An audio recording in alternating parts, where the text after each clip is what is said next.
Atlas लिए आप लोग?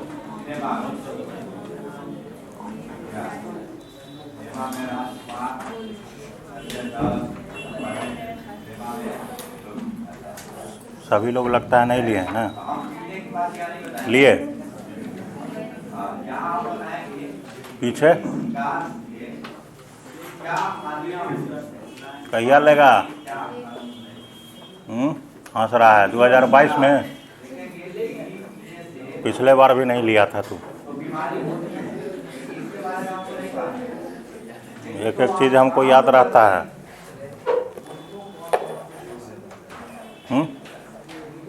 ऐसे ही काम चला लेगा?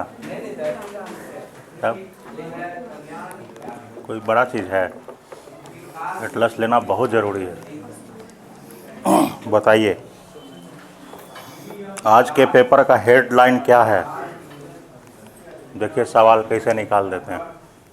आप लोग पेपर पढ़ते होंगे। आज पेपर ऊपर पढ़े हैं आप लोग? क्या क्या पढ़े हैं?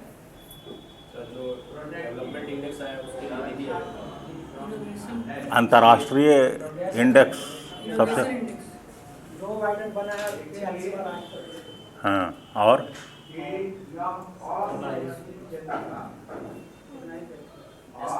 ये पढ़ लिया 46वां राष्ट्रपति। हम पूछेंगे क्या, बोलो? हैरिस, भारतीय मूल की नागरिक ना? ठीक। उसमें एक पढ़ा होगा कि कमला हैरिस को जो शपथ दिलाया था, जो वहाँ का न्यायाधीश है, बैठो, पहला बार लैटिन अमेरिका का था। एक शब्द था, ध्यान में रखना, आने वाले समय में क्वेश्चन आएगा उससे। लैटिन अमेरिका हम कहेंगे किसको? पढ़ाए थे जो पिछले बार में जो था, लोग जानता होगा। लैटिन अमेरिका में हम किसको शामिल करेंगे?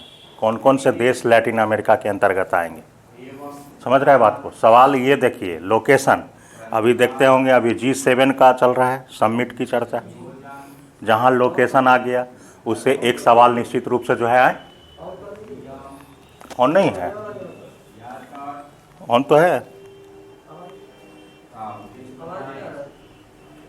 आवाज़ नहीं आ रहा है। वहाँ ऑन कर दीजिए तो बैटरी लो होगा। हम तो बोल ही रहे हैं, आवाज़ नहीं जा रही है आप लोग को? तो लैटिन अमेरिका से संबंधित सवाल निश्चित रूप से आने वाला है।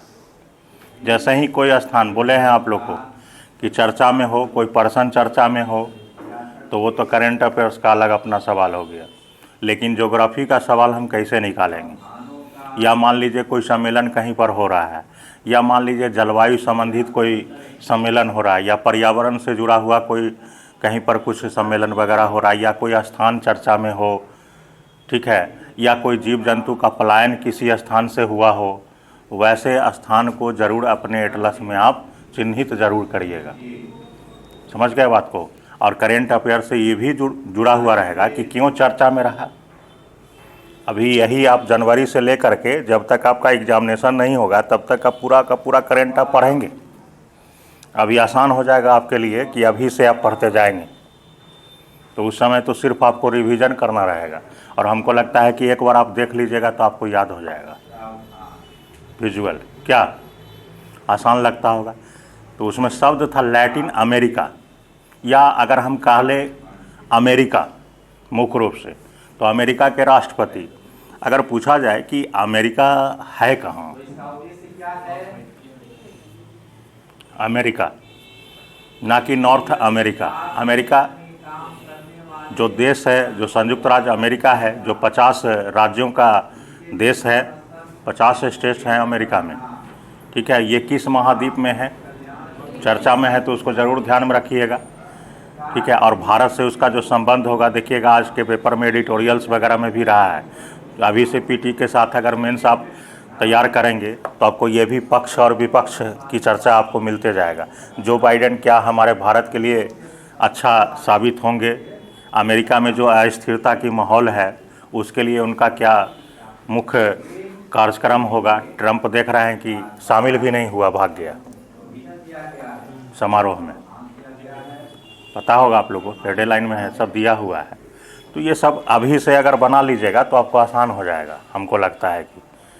तो लैटिन अमेरिका के तहत अमेरिका जो है ये मूल रूप से उत्तर अमेरिका महाद्वीप का कनाडा के बाद दूसरा बड़ा देश है, अगर हम क्षेत्रफल में कहें तो। ऐसे उत्तर अमेरिका महाद्वीप में 29 देशों की चर्चा हम लोग करेंगे मुख्य रूप से, लेकिन उत्तर अमेरिका महाद्वीप में जो चर्चा में रहने वाला देश है वो है कनाडा, संयुक्त राज्य अमेरिका, और एक है मैक्सिको, जिसकी राजधानी मैक्सिको सिटी है, और अमेरिका की राजधानी है वाशिंगटन डीसी, जानते होंगे आप, डिस्ट्रिक्ट ऑफ कोलंबिया, ठीक है, Washington DC, district of Columbia. America के प्रथम राष्ट्रपति थे जिनका नाम था जॉर्ज वाशिंगटन, ध्यान में रखिएगा, ठीक है। अब ये देखा जाएगा कि लैटिन अमेरिका है कहाँ, तो उत्तर अमेरिका और दक्षिण अमेरिका, कल हम लोग चर्चा किए थे वेस्ट इंडीज़ वगैरह का। तो उत्तर अमेरिका और दक्षिण अमेरिका के जो बीच के भाग हैं, खास करके इसमें मध्य अमेरिका के पार्ट जैसे मैक्सिको सिटी, और मैक्सिको सिटी के पास में ही स्थित है मध्य अमेरिका के कुछ भाग हैं, जैसे आप नाम सुनते होंगे पनामा देश है। जो जो एटलस लिए होंगे एटलस में निकालिए, आपको मिल जाएगा उत्तर अमेरिका महाद्वीप। देखिए एटलस कोई बड़ा चीज़ नहीं है, हम देखने के लिए आपको बता देते हैं एटलस का तरीका क्या है। दो ही फिगर आपको मुख्य रूप से दिखाई पड़ेगा, आपने एटलस को खोलिए आपको मिल जाएगा, एक फिजिकल मैप होगा और एक पॉलिटिकल मैप होगा। समझ गए बात को, एक फिजिकल मैप होगा और एक पॉलिटिकल मैप होगा। फिजिकल का मतलब होता है प्राकृतिक, जिसका निर्माण आपने नहीं किया, प्राकृतिक रूप से किसी पर्वत का निर्माण आपने नहीं किया, मैदान का निर्माण आपने नहीं किया, घाटियों का निर्माण आपने नहीं किया, जिस पर आपका कोई दरमदार नहीं है, मानव का कोई उस पर कोई हस्तक्षेप नहीं है। लेकिन पॉलिटिकल पर है, सीमा आप बनाते हैं, किसी देशों के बीच सीमा का निर्धारण करते हैं, ठीक है। जैसे भारत और पाकिस्तान के बीच रेड क्लिफ लाइन, ये किसने बनाया? हम ही मानव ने बनाया था, ना कि प्राकृतिक। लेकिन सीमा का निर्धारण कुछ मानव जनित भी होता है और कुछ प्राकृतिक रूप से भी होता है। प्राकृतिक रूप से क्या होता है, मान लीजिए दो क्षेत्र हैं, दो देश हैं, और दोनों देशों के बीच कोई प्राकृतिक सीमा के रूप में पर्वत डिवाइड कर रहा है देश को, या कोई नदियां डिवाइड कर रही है। जैसे आप नाम सुनते होंगे, अभी चर्चा में आएगा कि उत्तर अमेरिका महाद्वीप में संयुक्त राज्य अमेरिका और मैक्सिको सिटी के बीच, मैक्सिको के बीच कौन सीमा निर्धारण करता है? संयुक्त राज्य अमेरिका और मैक्सिको के बीच सीमा निर्धारण कौन करता है? आप लोग भूल गए हैं, नदी है, नदी है, देख लीजिए, रियो गार्डो नदी होगा, नदी है, चर्चा में आने वाला है, सब ध्यान में रख लीजिएगा, प्रश्न पूछ देगा आने वाले समय में, जहां आपकी नज़र नहीं जाएगी। अभी तक तुम रट लिया 46वां राष्ट्रपति, वो ना पूछेगा, वो पूछेगा यही, जो जहां छोड़ा पिच वही क्वेश्चन बनेगा, यही खेल है, समझ गए? इसको जरूर ध्यान में रखना। और जब भी करेंट अफेयर्स जब भी पढ़िए अपने टेबल पर, तो एटलस जरूर रखिए।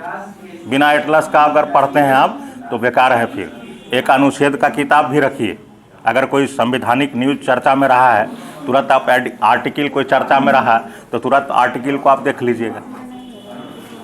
ये सब चीज़ है, नहीं भूलिएगा, तरीका यही है। दिखाई पड़ रहा है उत्तर, दो पॉलिटिकल, एक फिजिकल मैप होगा, एक पॉलिटिकल मैप होगा आपके एटलस में। देखिए प्राकृतिक मैप पर, यानी कि जो फिजिकल मैप है उसमें मानव का कोई हस्तक्षेप नहीं होता, जबकि पॉलिटिकल मैप में मानव का हस्तक्षेप होता है, ठीक है। और सबसे आसान अगर मैप पूछा जाए, जो कि समझिए कि गंवार से गंवार व्यक्ति भी पॉलिटिकल मैप से सीख सकता है। फिजिकल मैप आपको समझ में नहीं आएगा, लेकिन पॉलिटिकल मैप आपको समझ में आएगा। पॉलिटिकल मैप आपको देश की सीमा वगैरह आप जानते होंगे, तो आसान है। आप पॉलिटिकल मैप में देखिएगा, देश का नाम लिखा हुआ होगा, महाद्वीप का नाम लिखा हुआ होगा, ठीक है, आसान पड़ेगा। अगर हम भारत में देखेंगे तो भारत के प्रमुख राज्यों के नाम लिखे रहेंगे, और ठीक अगर हम कोई स्थान की चर्चा करें या कोई पर्वत की चर्चा करें, पठार की चर्चा करें, मैदान या झील नदियों की चर्चा करें, तो उस स्थान के समीप पॉलिटिकल से जो स्थान हम कहें तो ठीक उसके सामने देखिए ऊपर में फिजिकल में आपको मिल जाएगा। आसान है एकदम, कहीं इधर उधर जाने की आवश्यकता नहीं है। कोई यात्रा करेगा एरोप्लेन से, कोई ट्रेन से, लेकिन हम लोग उससे पहले पहुंच जाएंगे, पूरा दुनिया घूम लेंगे। समझ लीजिए, बहुत आसान है, कहीं जाने की आवश्यकता नहीं है। देख लीजिए, तो 7 महाद्वीप में एक महाद्वीप है उत्तर अमेरिका महाद्वीप, सबसे बड़ा महाद्वीप है एशिया, पढ़ेंगे हम लोग, ठीक है। अफ्रीका महाद्वीप, उसके बाद उत्तर अमेरिका महाद्वीप, जिसमें 29 देश आते हैं, ठीक है, 29 देश आते हैं। इसका जो क्षेत्र है आप देख सकते हैं कि इसके पश्चिमी क्षेत्र में आप देखेंगे तो प्रशांत महासागर दिखाई देगा, जबकि इसके पूर्वी भाग में अटलांटिक महासागर दिखाई देगा। और ऊपर में उत्तर में देखेंगे आप इस महाद्वीप के, तो आपको दिखाई पड़ता होगा उत्तरी ध्रुव का पूरा जो क्षेत्र है, पूरा बर्फ वाला क्षेत्र, ये दिखाई पड़ेगा। और नीचे आप देख आर्कटिक ओशन आप कह लीजिए, ठीक है। और नीचे आप देखिए तो यह जुड़ा हुआ है, स्थल से जुड़ा हुआ है, किससे? दक्षिण अमेरिका से, स्थल से। इसलिए 2 स्थलीय भाग जब स्थल से जुड़ता है, इसी को हम लोग कहते हैं स्थल संधि। संधि का मतलब क्या होता है? जुड़ना, ठीक है। संधि मीन्स जुड़ना, स्ट्रेट जिसको इंग्लिश में आप कहते हैं। तो स्थल संधि यहीं पर होता है, संधि का निर्माण जो स्थल से जुड़ता है। उत्तर अमेरिका और दक्षिण अमेरिका एक दूसरे से स्थल से जुड़े हुए हैं, ठीक है। यही इस स्थल संधि का नाम है पनामा स्थल संधि। कौन सा स्थल संधि? पनामा स्थल संधि। और यह इसी पनामा स्थल संधि के पास, पनामे के पास एक नहर का निर्माण किया गया था सन 1914 में, ठीक है। सन 1914 में एक नहर का, जो मानव निर्मित नहर है, मानव के द्वारा बनाया गया है, जो प्रशांत महासागर से अटलांटिक महासागर में आने का एक मार्ग है, ठीक है। प्रशांत महासागर से अटलांटिक महासागर में आने का एक रास्ता है, पनामा नहर, ठीक है, ध्यान में रखिएगा। तो यहीं आप देखेंगे मैक्सिको सिटी के नीचे बहुत सारे छोटे छोटे देश आपको प्रशांत महासागर के तट के पास में, ना कि अटलांटिक महासागर। अटलांटिक महासागर में इधर कैरेबियन सी हो जाएगा, और उधर देखेंगे आप तो प्रशांत महासागर के पास, पनामा नहर के पास, पनामा जो देश है, वहीं पर छोटे छोटे और सारे देश हैं। जैसे आपको होंडुरास होगा, वहीं पर आप देखेंगे, है ना, आपको गुआइना मिलेगा, ये सेंट्रोस होगा, देखिएगा, छोटे छोटे बेलीज होगा। ये सारे देश जो है ये मध्य अमेरिका के देश हैं। तो मध्य अमेरिका का पार्ट मैक्सिको मिला दीजिए, और मध्य अमेरिका मिला दीजिए, और दक्षिण अमेरिका मिला दीजिए। तीनों को जब मिलाइएगा तो उस क्षेत्र को लैटिन अमेरिका कहते हैं। कौन सा अमेरिका कहते हैं? लैटिन अमेरिका कहते हैं। समझ गए बात को? लैटिन अमेरिका में अगर आपको भरमाएगा, प्रश्न देगा कि लैटिन अमेरिका में इनमें शामिल है या इनमें शामिल नहीं है, शामिल नहीं है, उसमें आपको फंसाने का प्रयास करेगा संयुक्त राज्य अमेरिका। लेकिन संयुक्त राज्य अमेरिका लैटिन अमेरिका में नहीं आता है, याद रखिएगा।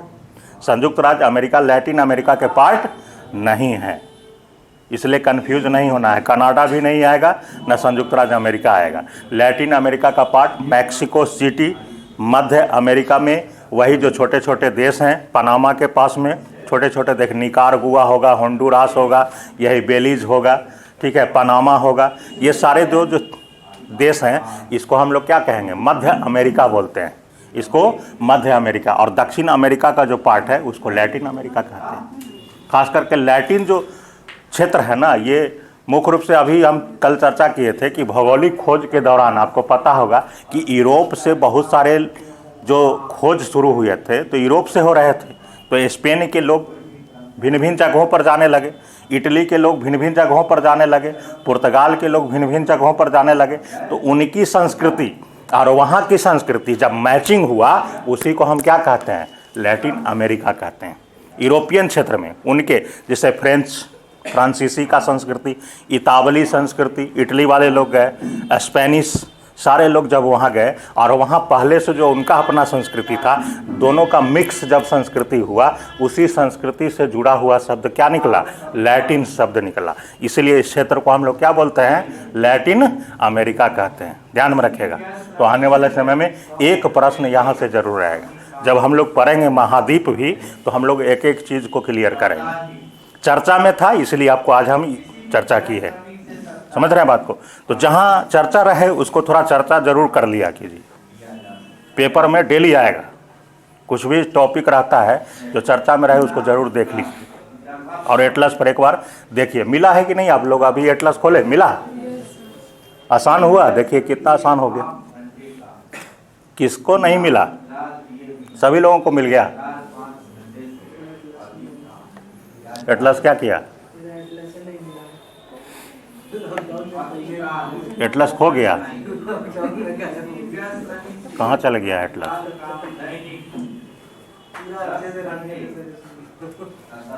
चलिए,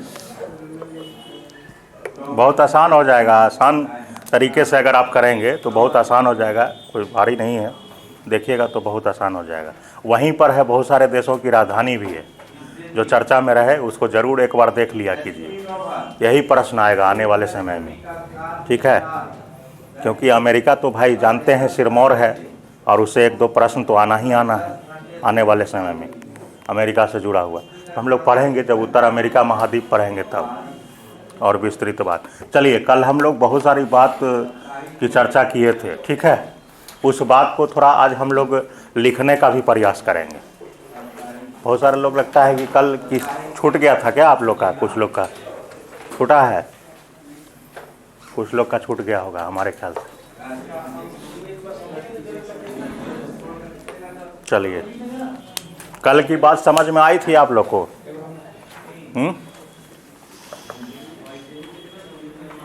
कल कुछ बात हम लोग चर्चा किए थे, परिचय से संबंधित कुछ बात हम लोग उठाए थे। तो आप लोगों को क्लियर हुआ था कि नहीं हुआ था? चलिए,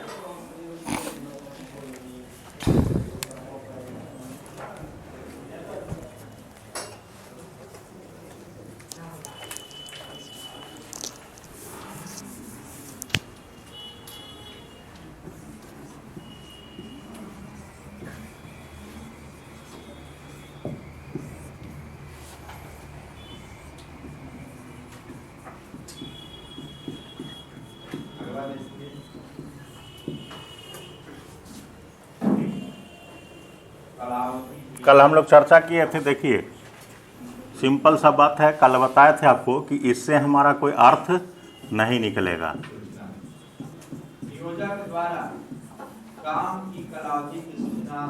ये तो है आपका पृथ्वी, और ये पृथ्वी का एक रूप को दिखाता है। यह कैसा रूप है? गोलाकार। लेकिन इससे आप स्पष्ट नहीं हैं, क्योंकि आपको पता होगा कि पृथ्वी जो है नारंगी के समान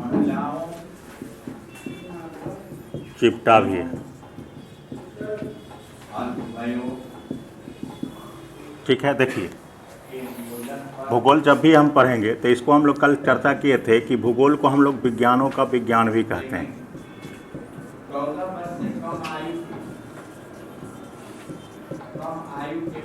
विज्ञान भी कहते हैं।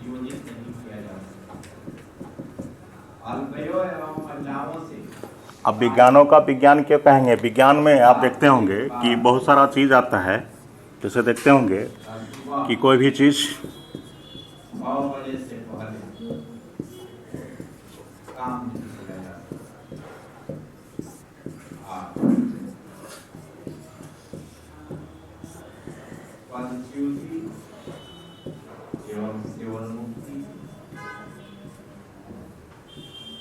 ये आधार होता है, सुनते होंगे आप, विज्ञान का आधार है ना, ये आधार है विज्ञान का, किसी बात को प्रमाणित करने का ये आधार है। ठीक उसी प्रकार से इसका भी आधार है ज्योग्राफी का। हम कैसे प्रमाणित करेंगे, हम कैसे समझेंगे? ये नारंगी के समान चिपटा है। जैसे हम कह ले मॉडल ऑफ अर्थ,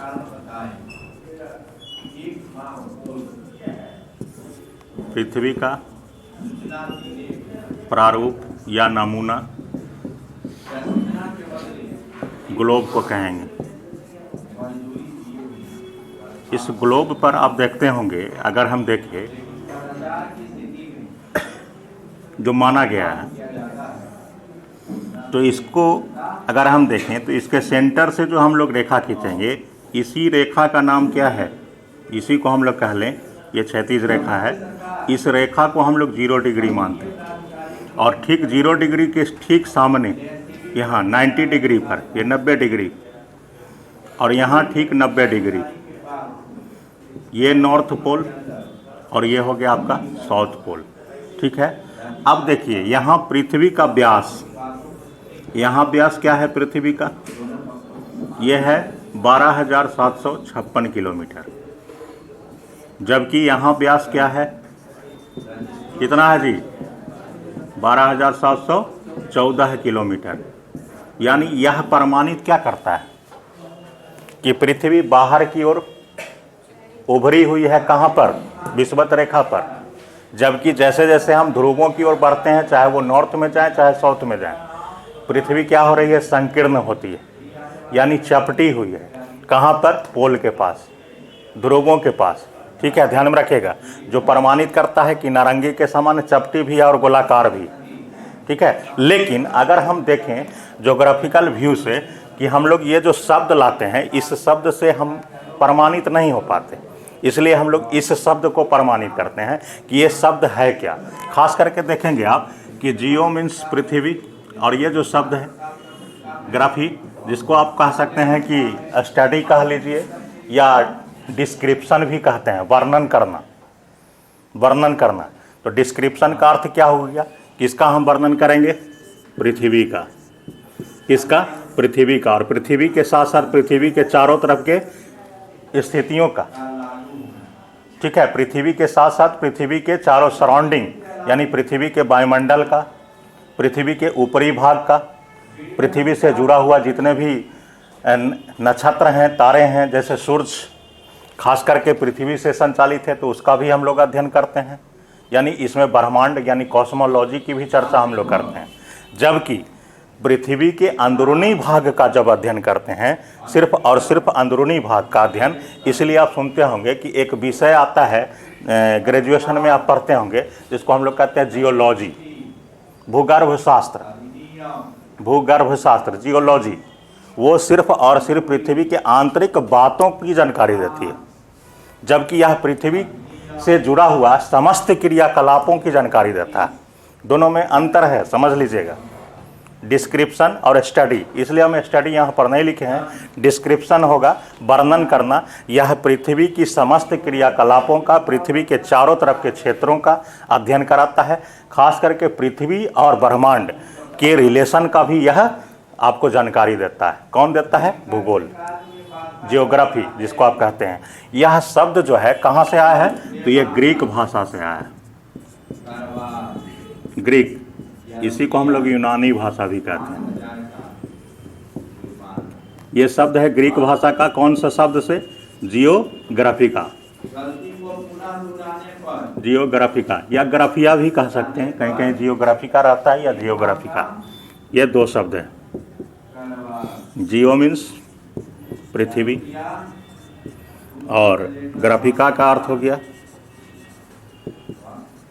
वर्णन करना, यानी किसका वर्णन करना, पृथ्वी का। अब इस शब्द का जन्मदाता कौन है, या कह सकते हैं इसी को हिंदी में देखिए प्रणेता।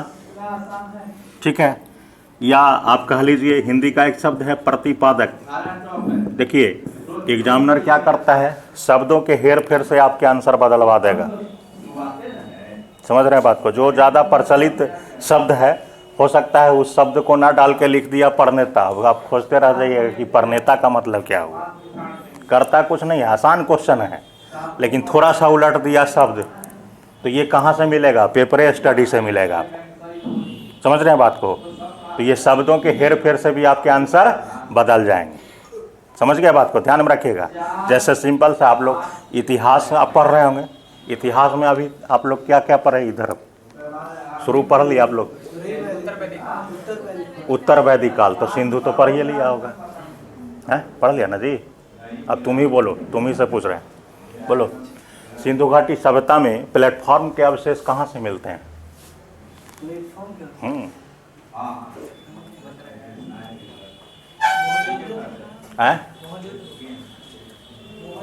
मोहनजोदड़ो, हाँ बोलो, 6-7 को तो ही है, बोल दो। तुम मोहनजोदड़ो बोला। देखो सिंपल सा सवाल है, प्रीवियस ईयर क्वेश्चन बैंक इसे बनाएगा तो मिल जाएगा। प्लेटफॉर्म माने बंदरगाह होता है, नहीं दिया हुआ। प्लेटफॉर्म का हिंदी, बैठो ना, सिर्फ उसका खेल बताते हैं कि क्या करता है, वो कुछ करता नहीं है। अब बता दे, अब कहे कि अच्छा बताओ सिंधु घाटी सभ्यता के किस स्थल से चबूतरा के प्रमाण मिलते हैं? हड़प्पा से मिलता है। चबूतरा को ही इंग्लिश में हम लोग प्लेटफॉर्म कहते हैं। मार के चला आएगा मोहनजोदड़ो। अभी पीएससी कहेगा कि लिखा हुआ था किताब में, गया 1 नंबर। 1 नंबर सिलेक्शन में ला भी सकता है, 1 नंबर तुमको बाहर कर सकता है। यही है खेला। जैसे लिख स्नानागार, बृहत स्नानागार ना लिख के ग्रेट बाथ लिख देता है, लिखता है ना, तो वही चीज़ है, इसको पकड़ना। प्रतिपादक भी कहते हैं, प्रणेता भी कहते हैं। जो कौन है? इरेटोस्थनीज है ना, इरेटोस्थनीज, यही व्यक्ति है जो इस शब्द को लाया। इसने किताब लिखा, ये जियोग्राफी का क्या है, एक किताब है इसका। और उसी शब्द में सबसे पहली बार इसने भूगोल की जानकारी दी। लेकिन कैसी जानकारी दी? बताया कि भूगोल कैसा विज्ञान है, तो भूगोल को बताया कि यह साइंस, विज्ञानों का विज्ञान भी है। और कैसा? क्रमिक रूप से अध्ययन करने वाला है। मतलब ये नहीं कि जहाँ तहाँ से उठा के आप पढ़ लिए, कि जैसे अब जियोमॉर्फोलॉजी की जानकारी आपको नहीं है, भारत के परिचय को आप पढ़ते हैं और भारत के प्राकृतिक बनावट की जानकारी आपको नहीं है, तो आप कैसे समझेंगे कि किस भाग में खनिज है, किस भाग में मरुस्थल है, किस भाग में नदियों का सबसे अधिक जाल है, और क्यों नदियाँ इस भाग में सबसे अधिक हैं। यानी कहने का अर्थ यह हो गया कि इसने सिस्टमैटिक तरीका से, ठीक है, भूगोल की जानकारी देने वाला सिस्टमैटिक कालक्रम के अनुसार क्रमिक अध्ययन का विषय किसने बताया था? इरेटोस्थनीज ने। अभी हम सब लिखवा देंगे आपको एक एक लाइन से, लेकिन इससे पहले एक व्यक्ति और आता है, इससे पहले भी एक व्यक्ति आता है जिसको हम लोग कहते हैं, कहें तो हिकैटियस।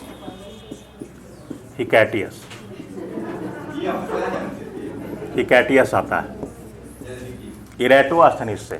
लेकिन हिकैटियस ने सबसे पहली बार भौगोलिक बातों का जिक्र किया, ठीक है। इसने भी किताब लिखा, द पीरियड्स, 520 ईसा पूर्व में, ठीक है, इसने किया। लेकिन यह भूगोल की सही परिभाषा और भूगोल में हम किस चीज़ का अध्ययन करेंगे, इस पर यह चर्चा नहीं कर पाया। बात समझ लीजिए, मेरे कहने का अर्थ है, इसने जन्म तो दिया, बता दिया कि एक विषय है, लेकिन भूगोल की जो वास्तविक जानकारी है वो किसने आपको बताया? इरेटोस्थनीज। इसलिए प्रश्न बनेगा, भूगोल का वास्तविक पिता, वास्तविक फाउंडर कौन है? इरेटोस्थनीज है। ध्यान में रखिएगा। देखिए 2 तरह से सवाल आ गए, ध्यान में रखना। जैसे आप लोग पढ़ते हैं ना कि भारत का संवैधानिक प्रधान कौन है, भारत का वास्तविक प्रधान कौन है, आता है ना, ठीक, संवैधानिक। इसने भौगोलिक बातों का जिक्र कर दिया इससे पहले, लेकिन यह ये नहीं बता पाया कि हम इसके अंदर अध्ययन किसका करेंगे और किस बातों का कैसे क्रम क्या होगा, वो नहीं बता पाया, और इसका शाब्दिक अर्थ क्या होगा, ठीक है। इसी शब्द के कारण, इतना इस योगदान के कारण ही इसको हम लोग वास्तविक भूगोल का पिता कहते हैं। समझ गए बात को? तो ये चीज़ें हैं, ये कल हम लोग चर्चा किए थे कुछ बात। तो भूगोल में हम लोग को जो भी बातें हम लोग करेंगे वो प्रमाणित किया जाएगा, प्रमाणित करना है, प्रूव्ड भी करना है। सुनी हुई बात को हम लोग को रखना नहीं। जैसे इतिहास में भी हम लोग पढ़ते होंगे, आप पढ़ते हैं ना, तो इतिहास में सिर्फ सुनी हुई बात नहीं, प्रमाणित होता है। पढ़ते हैं ना इतिहास, साइंस है इतिहास, ठीक है। तो इस आधार पर हम लोग करेंगे। अब हेडिंग दे दीजिए आप पहले, उसके बाद कुछ परिभाषा लिखेंगे और कुछ योगदान लिखेंगे कि किन किन लोगों का क्या क्या योगदान है। फिर हम लोग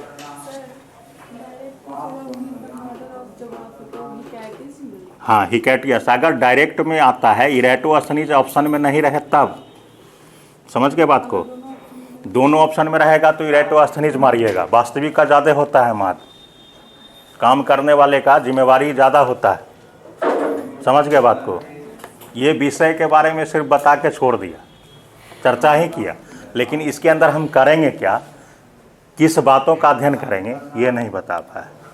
अभी देखिए कितना लोगों का योगदान आएगा, और आपको लगेगा कि सिर्फ और सिर्फ यूनानी लोग ही ज्योग्राफी को बनाने में या ज्योग्राफी को समझाने में यूनान के लोग की ही भूमिका थी। क्या हमारे भारत के लोगों का भारतीय धर्म ग्रंथों का कुछ भी योगदान नहीं था? क्योंकि हम तो इनसे पहले की संस्कृति वाले हैं भाई,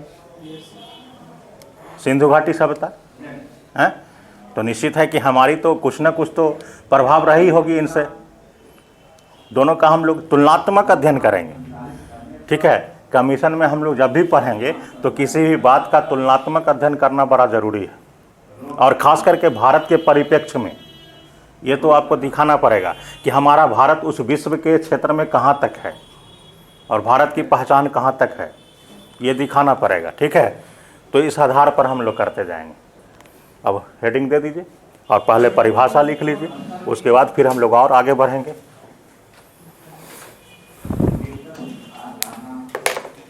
यहाँ तक समझने में दिक्कत है किन्हीं को? अगर कोई प्रॉब्लम है तो बोलिए, तो आगे बढ़ेंगे। समझने में दिक्कत है?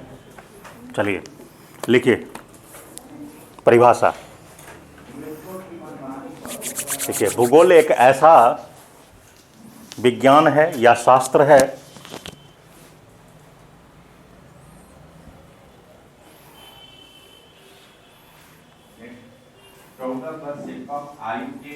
जिसमें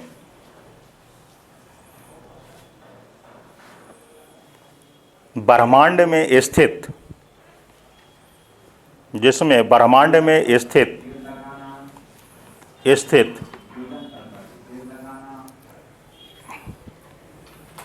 पृथ्वी की समस्त क्रियाकलापों का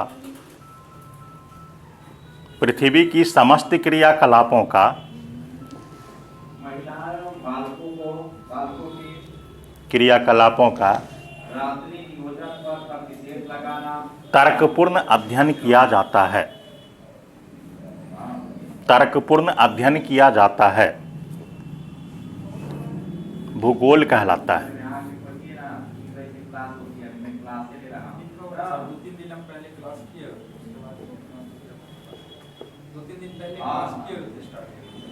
किए हैं कब? संडे वाला में थे क्या? अच्छा, उसमें। अच्छा चलिए, कोई बात नहीं है, फिर से रिवीजन कर लीजिए। कुछ लोग नया हैं, क्योंकि बार बार पढ़िएगा तो और आसान हो जाएगा और पिक्चर क्लियर हो जाएगा कि पढ़ेंगे क्या, और अच्छा हो जाएगा, ठीक है। तो तर्कपूर्ण अध्ययन किया जाता है, क्योंकि देखिए मानव का जो जीवन है, मानव निवास कहाँ करता है? इसी पृथ्वी पर करता है। प्राचीन काल से मानव जो है इसी पृथ्वी पर निवास करता है। तो मानव के अंदर एक नेचर है कि जहाँ मानव रह रहा है उसकी स्थितियों को समझना, उसके बदलाव को समझना। जैसे अभी आप देखते हैं, अचानक आपको लगता है अभी ठंड बढ़ रहा है, मौसम बदल रहा है, मौसम परिवर्तित हो रहा है, देखते होंगे, बड़ा शब्द आता है, विचलित कर देगा। मौसम क्या है जी, जलवायु क्या है जी, सुनते होंगे ना ये सब सारे चीज़ हैं। मौसम, जलवायु, बड़ा भारी भरकम शब्द आपको लगता होगा, लेकिन कभी कभी आसान भी लगता है। लेकिन अगर कह दिया जाए कि दोनों में डिफरेंट क्या है भाई, क्या जलवायु किसको कहेंगे, मौसम किसको कहेंगे? छोटा छोटा चीज़ है, कभी अनुमान लगाए हैं? पढ़े होंगे आप लोग, ऐसा बात नहीं कि नहीं पढ़े होंगे।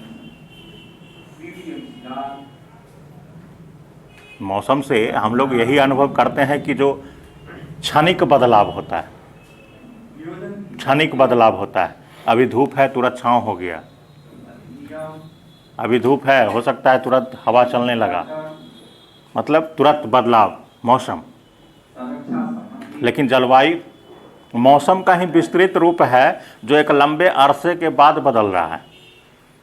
मतलब लगभग 10 वर्षों के बाद, 25 वर्षों के बाद कुछ बदलाव होता है तो हम नहीं कहते हैं जलवायु परिवर्तन हो रहा है, नहीं।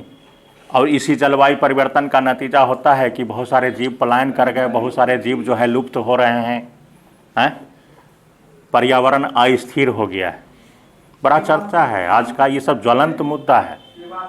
सोचिए मौसम कितना क्षणिक है। और सोचिए गीतकार को गीत लिखने के लिए कहा गया तो गीतकार लिख दिया, मौसम बेईमान है। बात सही है, कितना दिमाग लगाया होगा वो। सही बात है, देखते हैं अभी तुरंत कुछ है, तुरंत कुछ है, बदलाव है। तो ये पृथ्वी पर ये जो घटनाएं घटित हो रही हैं तो निश्चित है कि इसके बारे में हमको जानना होगा। दिन और रात हो रहा है, क्यों हो रहा है, क्या कारण है, कैसे आपको अनुभव होगा, आपको पता नहीं चलता होगा, लेकिन आप कैसे समझ रहे हैं कि दिन और रात हो रहे हैं। इस कारण से पृथ्वी पर कौन कौन सी घटनाएं घटित होती हैं। ठीक है, वार्षिक गति से जो सूर्य के चारों ओर हमारी पृथ्वी चक्कर लगाती है, उस कारण से जो है पृथ्वी पर कौन कौन से बदलाव होते हैं साल में। ऋतु परिवर्तन जैसी घटना होती है, दिन रात छोटे बड़े होते हैं, ये सारी जो घटनाएं होती हैं पृथ्वी पर, तो सारी समस्त क्रियाकलाप इसके अंतर्गत जितनी भी बातें हैं सबको हम लोग बारी बारी से तर्कपूर्ण रूप से पढ़ते जाएंगे एक एक चीज़ को। और पृथ्वी पर स्थित इस बात को समझने के लिए हम लोग जो ग्लोब पर जो इमेजिनरी लाइन होगा, जो काल्पनिक रेखाएं जो बनाए गए हैं, जैसे अक्षांश रेखा जिसको आप लैटिट्यूड कहते हैं, देशांतर रेखा जिसको लॉन्गिट्यूड कहते हैं, इसी अक्षांश रेखा में बहुत सारी रेखाएं हैं। जैसे विषुवत रेखा को सबसे पहले हम देखें तो विषुवत रेखा 0 डिग्री जो पृथ्वी के 2 भागों को आपस में अलग करता है। ठीक है, पृथ्वी के 2 बराबर भागों में बांटने वाली रेखा कौन सी रेखा है? इक्वेटर, जिसको आप विषुवत रेखा कहते हैं। इसी को हम लोग हिंदी में भूमध्य रेखा भी कहते हैं, भूमध्य रेखा। ठीक है, लेकिन भूमध्य रेखा एकदम हिंदी का शब्द है, तो ज्योग्राफी पढ़ रहे हैं हिंदी थोड़े पढ़ेंगे। विषुवत रेखा, विषुव का मतलब होता है समान, 2 बराबर भागों में बांटने वाली रेखा, इक्विनॉक्स उसको बोलते हैं हम लोग, विषुव। देखते होंगे 2 डेट आता है, 21 मार्च और 23 सितंबर। दोनों डेटों को आप देखते हो कि दिन और रात की अवधि विषुवत रेखा पर समान होता है, बदलाव होता है। अभी आप देखेंगे कि जैसे ही 21 मार्च आएगा, अब 21 मार्च आएगा तो यह संकेत दे देगा उत्तर वाले लोग, और उत्तर में ही हम हैं, भारत उत्तर में है। आपको पता होगा कि भारत उत्तरी गोलार्ध में है। इस गोला को आधा कर दीजिए तो ऊपर वाले भाग क्या हैं? उत्तरी गोलार्ध है। ठीक है, 2 ही चीज़ आपको दिखाई पड़ता है। एक उत्तर का भाग, मानचित्र पर हमेशा आप देखते होंगे कि आपको इंगित रहता है ऊपर नॉर्थ, देखिएगा हमेशा नॉर्थ इंगित होता है, ध्यान में रखिएगा। अगर हम देखेंगे तो यहाँ देखिए कुछ बात है, भारत में जब हम लोग जोड़ के पढ़ते हैं तो कुछ बातें और उभर के आती है, आध्यात्मिक बातें भी उभर के आ जाती है। जैसे आप लोग देखते होंगे कि घर वगैरह जब बनाते हैं लोग, या घर में जो पूजा स्थल आपका होता है वो आप कहते हैं ईशान कोण में होता है। नाम सुने वास्तु का? सुनते होंगे आप लोग, घरों में हैं, आपके घर के मकान जो बनाए जाते हैं उनका जो मुख्य जो पूजा गृह होता है वो ईशान कोण में होता है। और ईशान कोण यानी उत्तर का जो भाग होता है वो किसका निवास है? तो प्रकृति, यानी जस्ट लाइक आप कहते हैं ना कि वहाँ पर कोई देवता का निवास है, जिसको आप कहते हैं शिव। उत्तर यानी कहने का अर्थ है इतना ही नहीं है, प्राचीन काल में लोगों को दिशा निर्धारण करने के लिए बड़ा दिक्कत होता था। आज ना हम लोग साइंस में इतना टेक्नोलॉजी का विकास कर लिए हैं तो हमको दिक्कत उतना नहीं होता है, लेकिन प्राचीन काल में लोगों को दिशा भ्रम होता था। तो दिशा भ्रम की स्थिति को दूर करने के लिए आप पढ़िएगा, आप सुनते भी होते होंगे कि आप ध्रुव तारा जैसे नाम सुने होंगे आप, लॉर्ड स्टार इसको बोलते हैं, ध्रुव तारा। ध्रुव तारा हमेशा जो है उत्तर दिशा में ही दिखाई पड़ता है। उससे प्राचीन काल के लोग जो हैं दिशा निर्धारित करते थे। और इतना ही नहीं, प्राचीन काल के लोग इतने पारखी होते थे, और आज भी बहुत सारे लोग जो पुराने आपको गांव में मिल जाएंगे, वो सूरज के किरणों के द्वारा पहचान लेते हैं कि इतना टाइम हुआ है। ठीक है, ये परिवर्तन है समय का आज भी। और हमको लगता है कि उनका इतना अनुभव होता है कि जो वो बोलते हैं लगभग समान होता है बात। यहाँ सूरज गया है, आप घड़ी देखिएगा, वो घड़ी जोड़ लिए पहले ही, तो ये अनुभव था। और ये उत्तर दिशा निर्धारित करता था ध्रुव तारा। इतना ही नहीं है, आप आजमा के देखिएगा, आपको बताते हैं कि कोई भी जो शिव मंदिर होता है, ज्योतिर्लिंग या शिव मंदिर जो भी आपका है, देखिए उसका जो मुख होता है वो उत्तर दिशा में होता है। कहीं भी अभी जाके देखिएगा, जरूर उत्तर दिशा में उसका मुख होगा, उत्तर दिशा में। कारण क्या है? प्राचीन काल के लोग जब भटक जाते थे तो उसी ज्योतिर्लिंग के माध्यम से वो निश्चित करते थे कि हम कहाँ पर हैं, हमको किस दिशा में जाना है। एक माध्यम था, समझ गए बात को। ध्रुव तारा भी एक माध्यम है, ये भी एक माध्यम है। क्योंकि आपको पता होगा, सिंधु घाटी सप्ताह पढ़ते हैं तो सबसे प्राचीन क्या मिला है, कौन से देवी देवता का मिला है प्रमाण? पशुपति मिला, प्रमाण प्रकृति, जस्ट लाइक उसी को आप नेचर में ब्रह्मांड कह लीजिए। ठीक है, तो इस आधार पर हम लोग जोड़ के देखते हैं, अगर हम देखें तो। ठीक है, चलिए आगे लिखिए, क्या लिखे? परिभाषा लिखिए। भूगोल शब्द से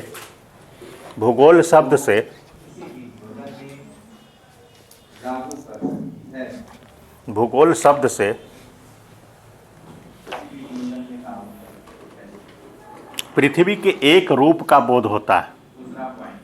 भूगोल शब्द से पृथ्वी के एक रूप का बोध होता है। एक रूप का बोध होता है, ब्रैकेट में लिखेंगे गोलाकार, गोलाकार, गोलाकार। जबकि हम जानते हैं कि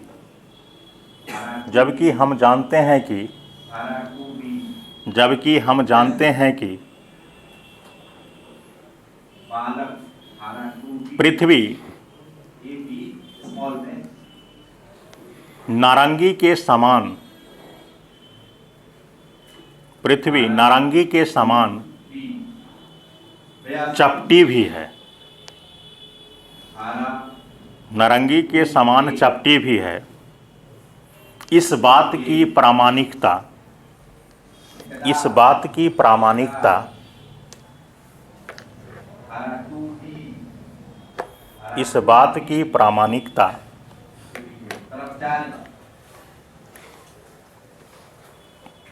पृथ्वी के ग्लोब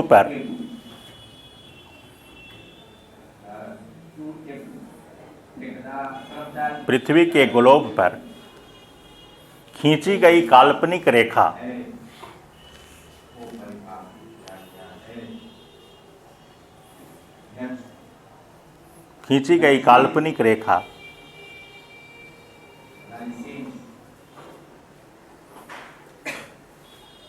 विषुवत रेखा, ब्रैकेट में 0 डिग्री डालेंगे, विषुवत रेखा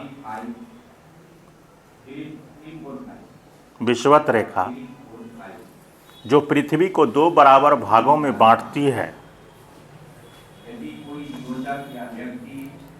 जो पृथ्वी को 2 बराबर भागों में बांटती है,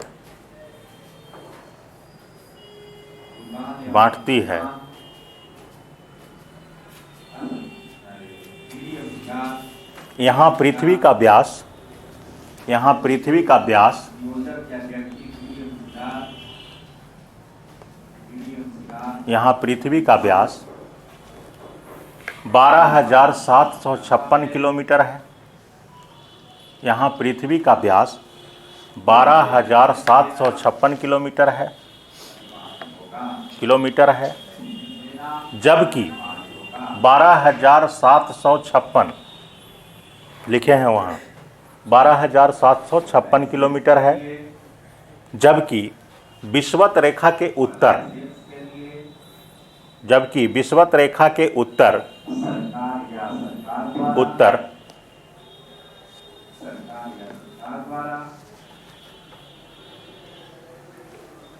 उत्तरी ध्रुव पर, विषुवत रेखा के उत्तर उत्तरी ध्रुव पर तथा विषुवत रेखा के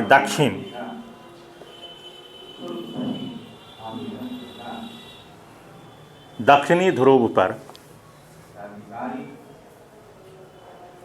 पृथ्वी का व्यास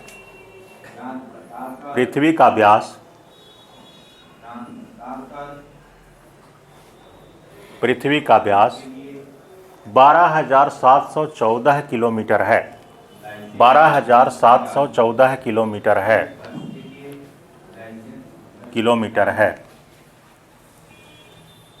ठीक है, और नीचे लिखेगा क्या, कोई बात बोलिए। हाँ, फिगर बना लीजिए, नीचे में फिगर बना लीजिएगा। इसको इक्वेटर,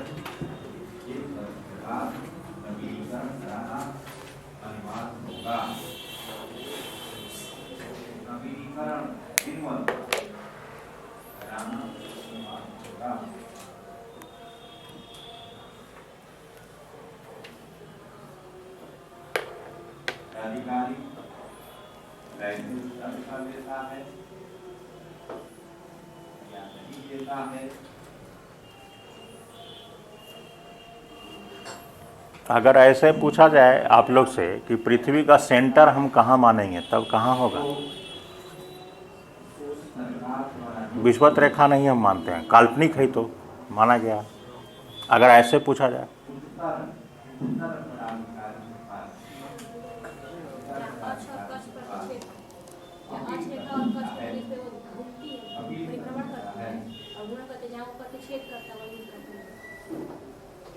बड़ा अच्छा शब्द निकाल दिया। अब तुमको दोनों बताना होगा, अक्ष और कक्ष।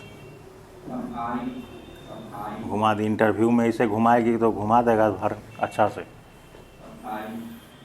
सिंपल सवाल बताएं।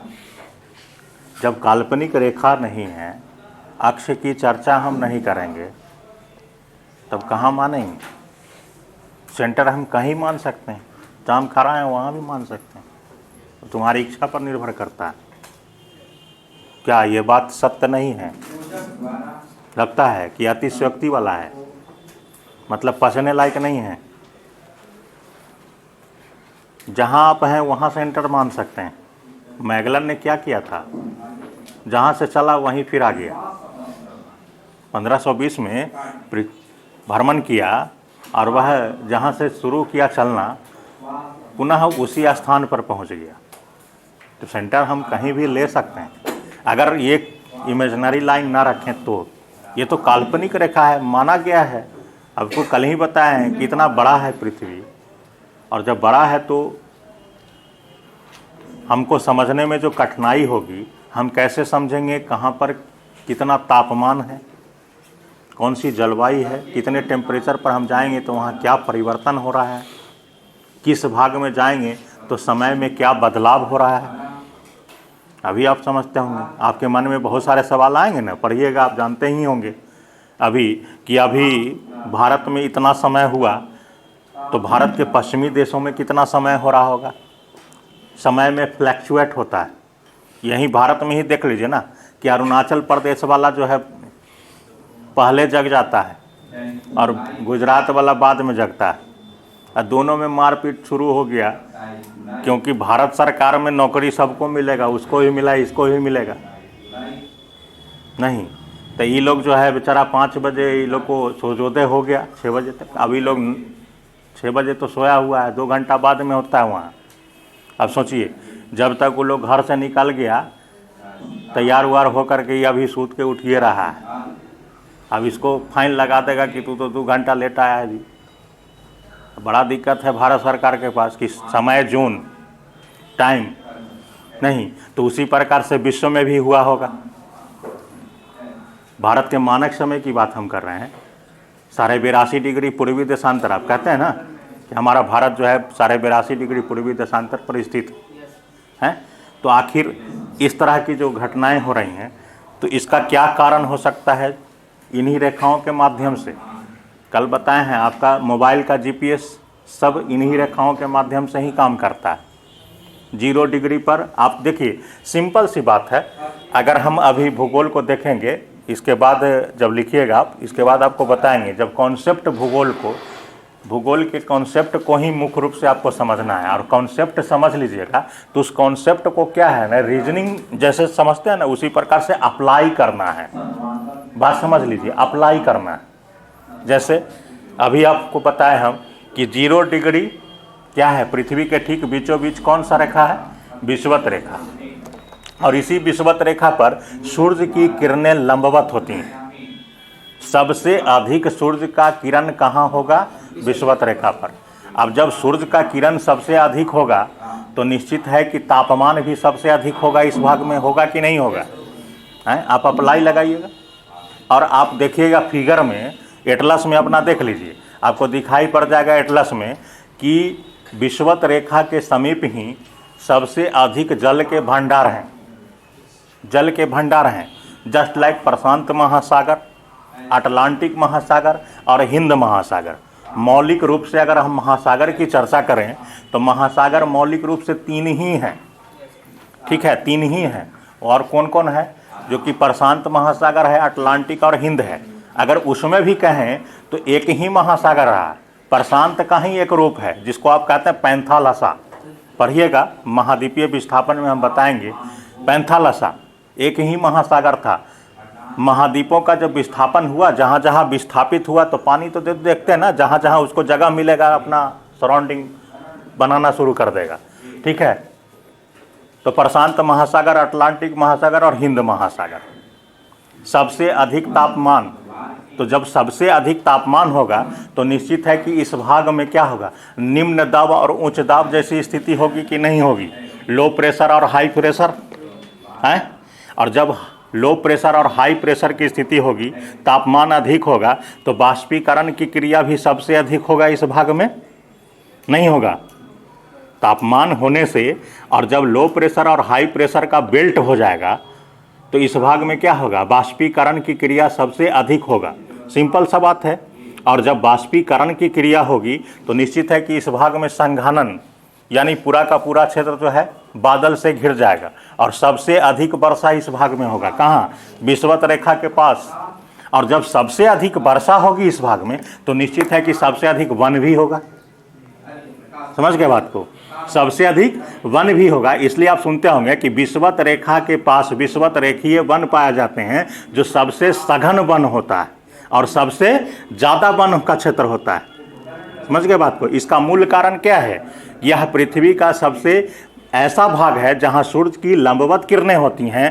तापमान अधिक होने के कारण और महासागर के अथाह भंडार होने के कारण इस भाग में बाष्पीकरण की क्रिया सबसे अधिक होती है।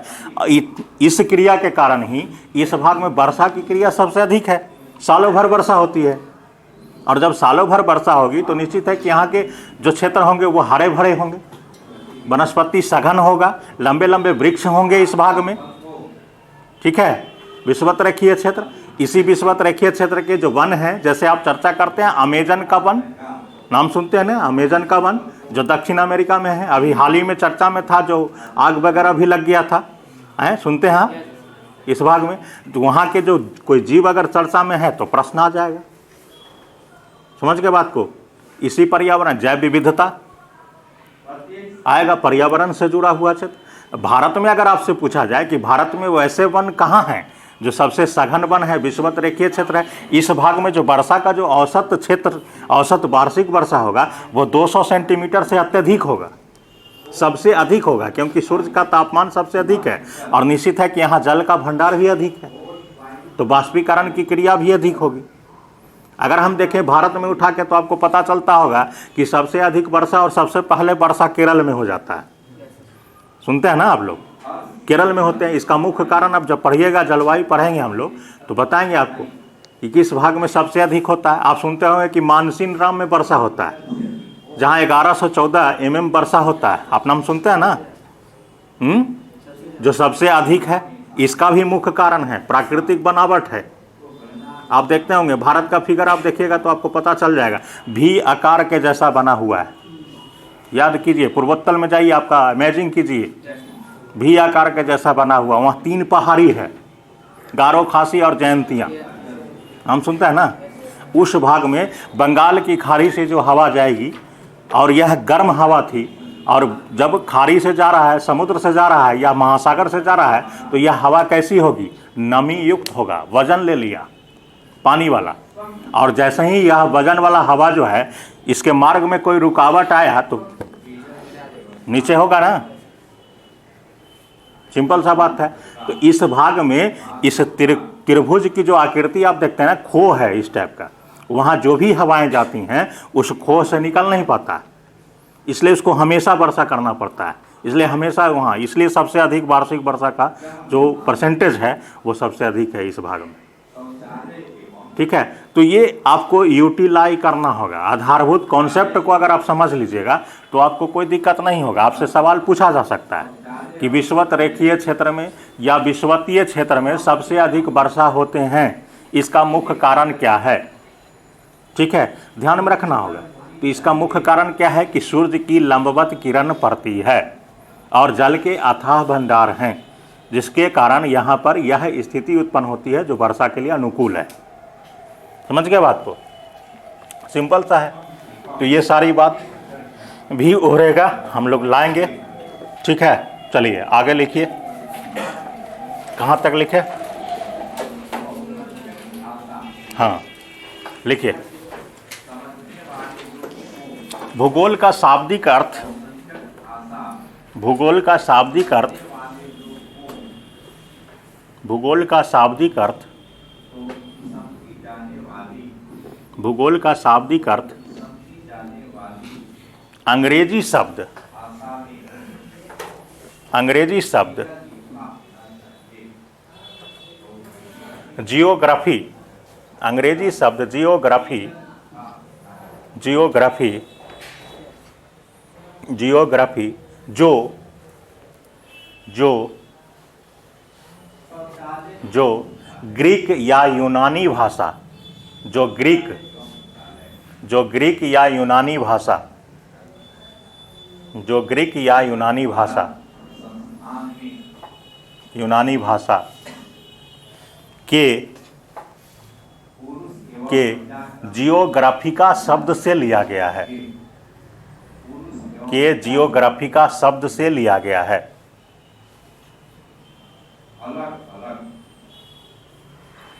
जियोग्राफिका शब्द से लिया गया है, जियोग्राफिका शब्द से लिया गया है, जिसमें जिसमें जिसमें जियो का अर्थ पृथ्वी, जिसमें जियो का अर्थ पृथ्वी, पृथ्वी, जबकि ग्राफिका का अर्थ वर्णन करना होता है। जियो का अर्थ पृथ्वी, पृथ्वी,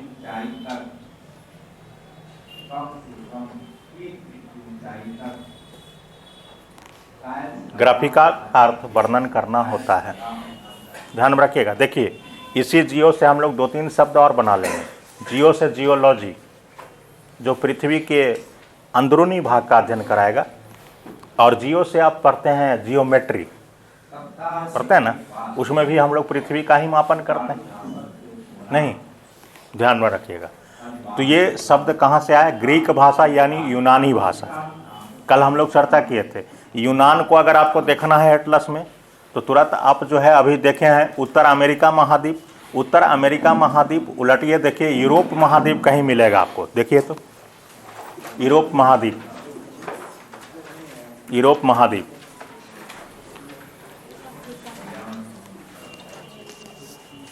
देखिए ध्यान में रखिएगा, महाद्वीप,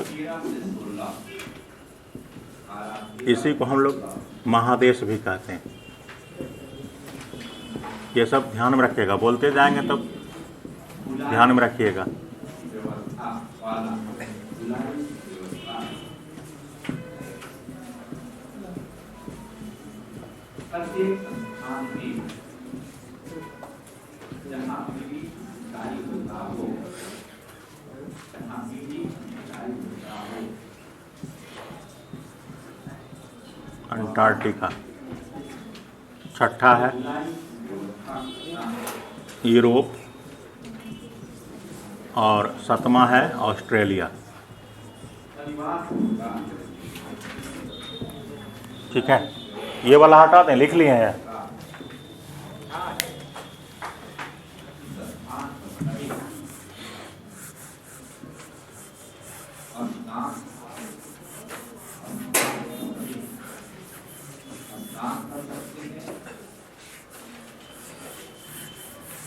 महासागर कितने हैं जी? 7 गो, 5 गो, 5 गो।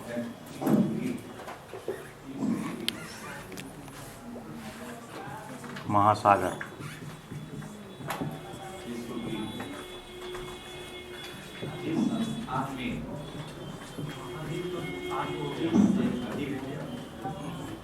प्रमाणित नहीं न हुआ है, चर्चा है जीलैंडिया का। प्रमाणित होगा तभी ना, अभी बहुत सारा रिसर्च हो रहा है।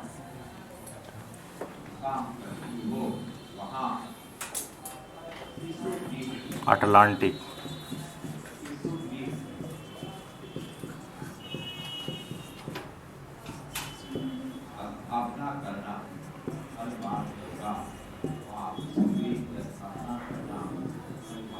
हिंद महासागर,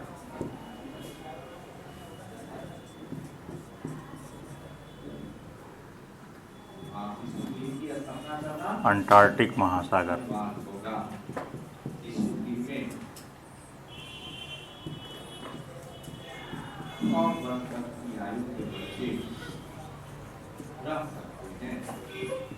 इसी को हम लोग दक्षिणी महासागर भी कहते हैं, देखिएगा आपके एटलस में होगा।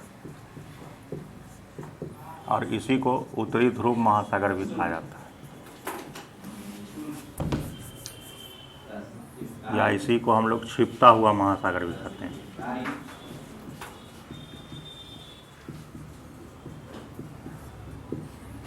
ठीक है, 5 गो महासागर।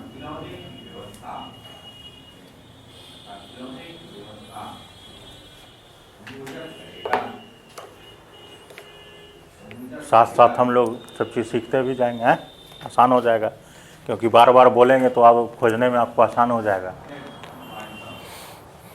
5 गो महासागर हैं, लेकिन एगो गाना है उसमें लिखता है 7 समुंदर पार। गाना सुने हैं? 7 समुंदर वाला क्या फंडा है? ये तो 5 गो है भाई। 7 समुंदर है, अब देखिए कैसे है। अरे उसी को सागर कह दिया, सागर का ही बृहत रूप न है जी। देखो, उत्तरी प्रशांत और ये हो गया दक्षिणी प्रशांत, 2 गो हो गया। ये 2 गो हो गया, और ये भी 2 गो है, देखना। तीसरा हो गया उत्तरी अटलांटिक, और एगो हो गया दक्षिणी अटलांटिक। देखो अपने एटलस में है। अब इसको कर दो 5, इसको कर दो 6, और इसको कर दो 7, नहीं होगा। देखो तो उत्तरी और दक्षिणी प्रशांत महासागर है।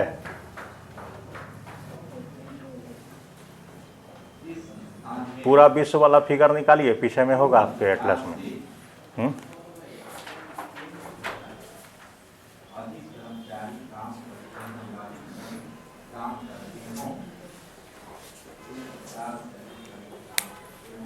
है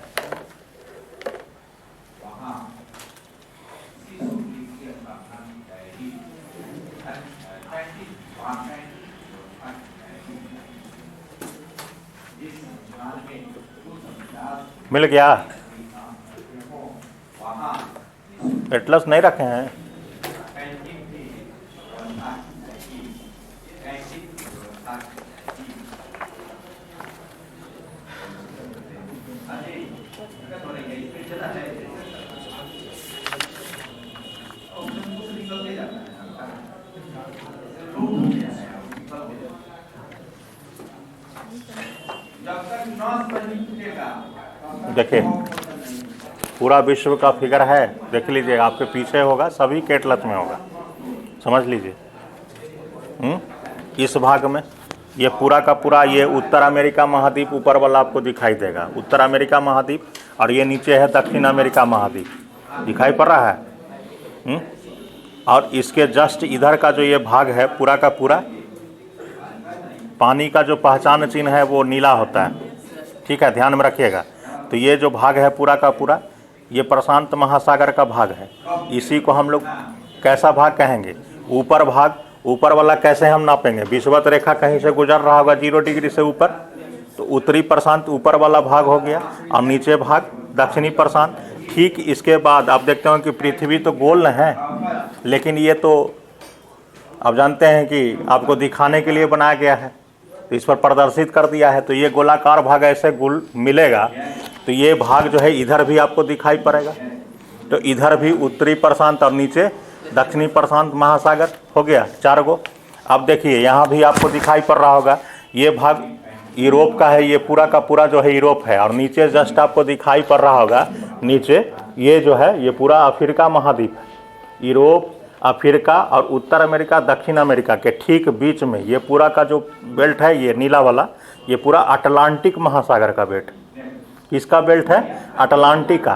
तो विषुवत रेखा से ऊपर का जो भाग होगा वो उत्तरी अटलांटिक होगा, और विषुवत रेखा के नीचे जो होगा उसको हम क्या कहेंगे? दक्षिणी अटलांटिक कहेंगे, ठीक है, ध्यान में रखिएगा। जैसे ही आप आगे बढ़िए तो आपको दिखाई पड़ रहा है अफ्रीका महाद्वीप, और इधर आपको दिखाई पड़ रहा होगा आपका भारत, ठीक है, इधर ऑस्ट्रेलिया महाद्वीप दिखाई पड़ रहा होगा। ठीक इस सब के बीच में आपको दिखाई पड़ रहा है यहाँ पर इंडियन ओशन है, हिंद महासागर, बिल्कुल एम साइज का होगा। अगर आकार हम देखें तो इसका जो आकार है प्रशांत महासागर का वो ओ अक्षर का है, अंग्रेजी वर्णमाला के ओ अक्षर के जैसा प्रतीत होता है, जबकि अटलांटिक महासागर एस अक्षर जैसा प्रतीत होता है। कैसा होता है? एस के अक्षर, जबकि हिंद महासागर एम साइज जैसा है। तो हिंद महासागर सिर्फ और सिर्फ कहाँ है? सिर्फ एक ही दक्षिण क्षेत्र में है, ठीक है, ध्यान में रखिएगा। और जैसे ही आप देखते होंगे नीचे कि ये पूरा का पूरा जो क्षेत्र है पूरा का पूरा बर्फ वाला क्षेत्र है, अंटार्कटिक है, अंटार्कटिका महाद्वीप है। तो अंटार्कटिका के ऊपर जो भी भाग है वो पूरा का पूरा जो बर्फ वाला दक्षिणी भाग है। सभी तो पानी यही है, प्रशांत का ही पानी है, अटलांटिक का ही है, हिंद महासागर का ही है। तो ये निचले भाग है, इसी को हम लोग दक्षिणी महासागर कहते हैं, जबकि ऊपरी भाग को हम लोग क्या बोलते हैं? उत्तरी ध्रुव कहते हैं। बिल्कुल आपको दिखाई नहीं पड़ता है, इसलिए इसको कहते हैं छिपता हुआ महासागर कहते हैं। रसिया के जस्ट ऊपर आपको दिखाई पड़ेगा, देखिए बढ़िया से आप, या कनाडा से जस्ट ऊपर देखिएगा तो आपको दिखाई पड़ेगा आर्कटिक महासागर, ठीक है, यही तो है जो आपको दिखाई पड़ रहा है? इसी के सराउंडिंग हम सब चीज़ को खोज लेंगे इसी आधार पर। तो अब आपको यूनान अगर देखना है तो आप कैसे निकालेंगे? तो आपको दिखाना पड़ेगा यूरोप महाद्वीप, सभी महाद्वीप का पार्ट बाई पार्ट करके दिया हुआ है आपके एटलस में।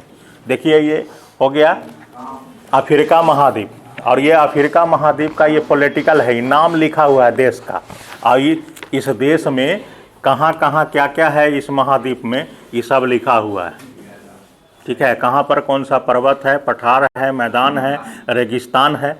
जैसे ही हम यहाँ देश का नाम बोलेंगे ठीक उसी के सामने आपको ये चीज़ मिल जाएगा, सबसे आसान है। तो देश वाला हमको तो ध्यान में रखना होगा ना। अब ये आपको ध्यान में रखना होगा कि भारत के किधर है पाकिस्तान, ये भूलिएगा तो फिर दिक्कत हो जाएगा। ऐसा ना कि आप दक्षिण में चल जाइए, इधर अटैक कर दे तो मुश्किल होगा, इसलिए ध्यान में रखना होगा। अपने पड़ोसी को तो ज़रूर ध्यान में रखना होगा, है ना। उसका भी ट्रिक है, हम लोग ध्यान में रखेंगे कि कैसे इस भाग को हम लोग याद रखेंगे। देखिए बहुत सारे संगठन हैं और बहुत संगठन के नाम आपको याद रखना है। जैसे अभी G7, तो G7 में कौन कौन से देश हैं? मेहनत थोड़ा करना होगा आपको, वर्किंग आपको करना होगा। जितने भी संगठन हैं, उनके जितने भी देश हैं, महाद्वीप है, किस महाद्वीप में वो देश हैं, उनको आप इकट्ठा एक जगह करिए, प्रयास कीजिए। जैसे भारत को अगर देख लें तो दक्षिणी भारत क्या है, दक्षिणी क्षेत्रीय सहयोग संगठन का एक देश है, सार्क का है ना। सार्क में कितने देश हैं? 8 देश हैं, 10 गो है। याद नहीं है, लुसेंट रखता है। 8 गो देश है। सिंपल सा ही तरीका याद रखो कि कैसे याद रखना है।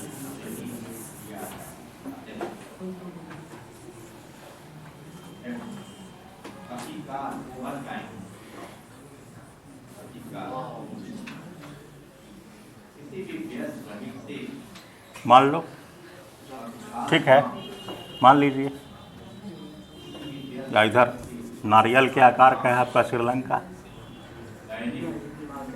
मान लीजिए यहाँ पर ये है मालदीव। देखिए ये है मालदीव, ये हो गया श्रीलंका। याद रखो कैसे याद करना है। ये तो आपका भारत है ही, नेपाल, ये भाग हो गया भूटान, चीन, और ये हो गया तिब्बत। तो ये तो इसी के अधीन है। यहाँ आप देखिए बांग्लादेश है, और ये भाग हो गया म्यांमार, ये भाग जो है, और ये हो गया अफगानिस्तान।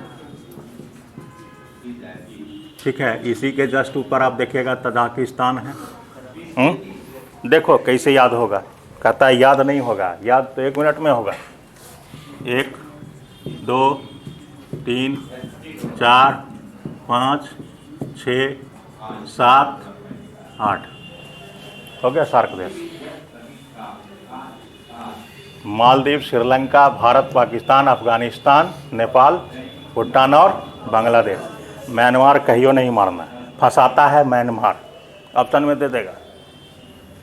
समझ गए बात को? देखिए 1 मिनट में आपको याद हो गया। सार्क दक्षिण क्षेत्रीय सहयोग संगठन है। उसके बाद आता है 10 देशों का संगठन, आसियान। सिंपल सा है, आसियान। म्यांमार से जितना नीचे आप चले जाइए, देखिए एटलस में आपको मिल जाएगा। म्यांमार है, लाओस है, वियतनाम है, कंबोडिया है, थाईलैंड है ना। नीचे चले जाइए, थाईलैंड के नीचे तो आपको मिल जाएगा सिंगापुर है, फिर आपको मिल जाएगा मलेशिया है, इंडोनेशिया है, ब्रुनेई है, ठीक है, फिलीपींस है। ये सारे देश जो हैं किसका है, किस चीज़ का संगठन का है? आसियान का है। तो इस तरह से आपको ध्यान में रखना होगा भारत किस किस संगठन के सदस्य है, उसको ध्यान में रखना होगा।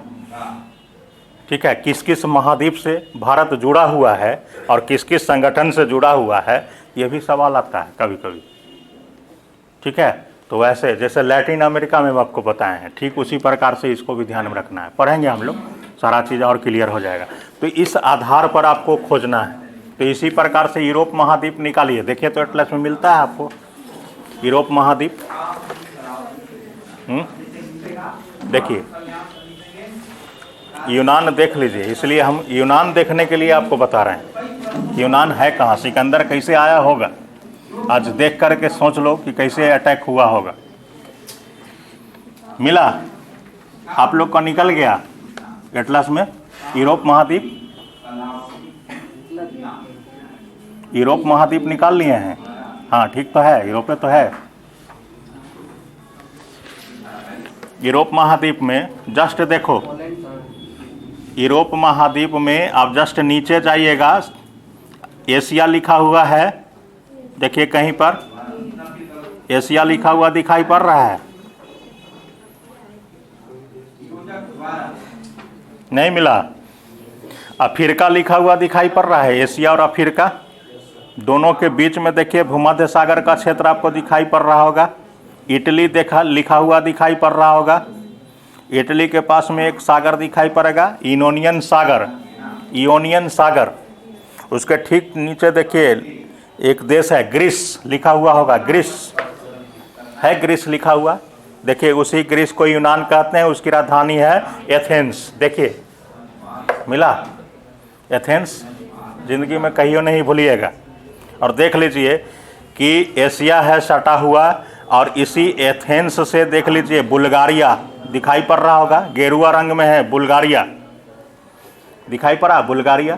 तो एथेंस से, यूनान से निकला सिकंदर, बुल्गारिया होते हुए तुर्की को देख लीजिए, तुर्की सटा हुआ है, कल चर्चा किए थे आपसे, तुर्की सटा हुआ, इसी तुर्की से प्रवेश करते हुए एशिया में प्रवेश किया। समझ के बात को, कहाँ पहुँचा? एशिया में पहुँचा है। अब एशिया में पहुँचा तो एशिया के देश को देखिएगा, तो एशिया महाद्वीप निकाल लीजिए, एकदम जस्ट आपको मिल जाएगा तुरंत, एशिया महाद्वीप। 3-4 पेज के बाद निकलेगा, एशिया महाद्वीप निकालिए, देखिए मिल जाएगा आपको। यूरोप ऊपर में लिखा हुआ है, जस्ट ऊपर जाइएगा, मिला यूरोप कहीं लिखा हुआ, यूरोप से जस्ट देखिए तुर्की लिखा हुआ है, देख लीजिए तुर्की से एकदम सीधे देखिए सीरिया, ईरान, अफगानिस्तान, पाकिस्तान तो था ही नहीं, भारत था।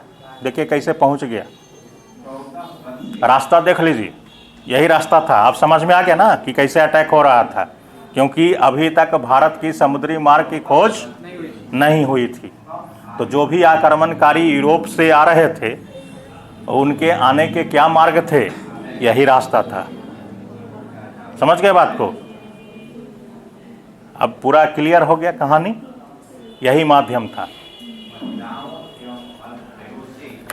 अब नहीं भूलिएगा।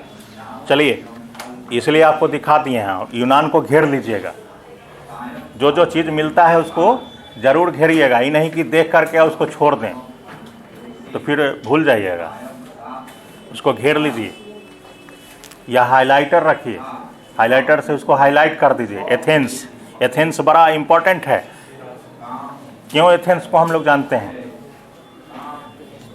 आधुनिक ओलंपिक खेल की शुरुआत हुई है, नहीं जानते हैं? कहाँ से शुरू हुआ है? एथेंस से हैं। ओलंपिया शहर है यहाँ, हैं। ओलंपिक का आयोजन सबसे पहले यहीं हुआ था। आधुनिक ओलंपिक का जन्मदाता है एथेंस, इसलिए ध्यान में रखिएगा। हैं, इतिहास से जुड़ा हुआ बड़ा मुख्य टॉपिक है यूनान से, इसलिए सब चीज़ को हमको ध्यान में रखना होगा। ठीक है, चलिए कहाँ तक लिखे? ये सब तो बताते जा रहे हैं, ये सब को देखते जाओ। जो नहीं समझता है, नहीं जानता है, वो लिखते जाना। ठीक है, हो सकता है कि हम बहुत सारा बात तुमको ऐसा ही बोल दें या तुम लिखें, नहीं जानो उसको लिख लिया करो, ब्लैक बोर्ड पर रहेगा, लिख लेना। ठीक है, या मान लो रोक दो कि हाँ इसको लिखवा दीजिए, क्योंकि हम धारा प्रवाह व्यक्ति हैं, धारा में बह जाते हैं। आज इधर मोड़ दोगे उधर बह जाएंगे तो दिक्कत हो जाएगा, इसलिए लिखवा लीजिएगा। ठीक है, छूटे नहीं, क्योंकि लिखा हुआ रहेगा तो आप कभी भी पढ़ लीजिएगा तो आपको याद रहेगा। ठीक है, ध्यान में रखिएगा। तो ये प्रयास कीजिए पहले। अब मुख्य रूप से एटलस देखना आप लोग को, हमको लगता है कि यहाँ ही जाएगा, कुछ बड़ा नहीं है। ठीक है, अब इसी के लिए कितना बवाल करता है, एक से एक टीचर सब, एक से एक अति, कोई बड़का चीज नहीं। चेहरा देखना है, इसमें है कौन चीज? एड्रेस खोजना है। एड्रेस 10 को दे देंगे तो आप लोग कहाँ से कहाँ पहुँच जाइएगा। इसमें खोजना कितना आसान है, कुछ भी नहीं है, बस बल्कि रिवीजन करना है। लोग डरते हैं, आजकल स्पेशल मैप पढ़ता है, हम तो ऐसे ही विद्यार्थी को पढ़ा देते हैं अपने क्लास में, लेकिन वर्किंग करना होगा। जब तक आप लोग मेहनत नहीं करिएगा तो फिर वो आपका होगा नहीं, समझे? इसलिए ध्यान में रखिए। ये फायदा आपको सिर्फ और सिर्फ भूगोल में ही नहीं देगा, इसका फायदा आपको इतिहास में भी मिलेगा, इसका फायदा आपको करेंट अफेयर्स में भी मिलेगा, इकोनॉमिक्स में भी मिलता है। बहुत सारे ऐसे क्षेत्र हैं जहां इसका आपको मिलता है प्रभाव।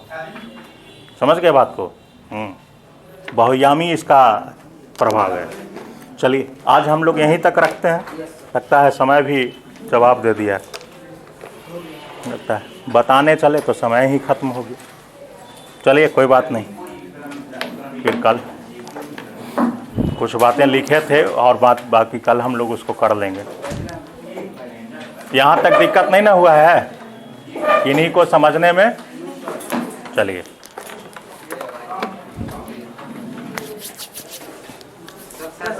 अरे तेरी के ये हो बोला पड़े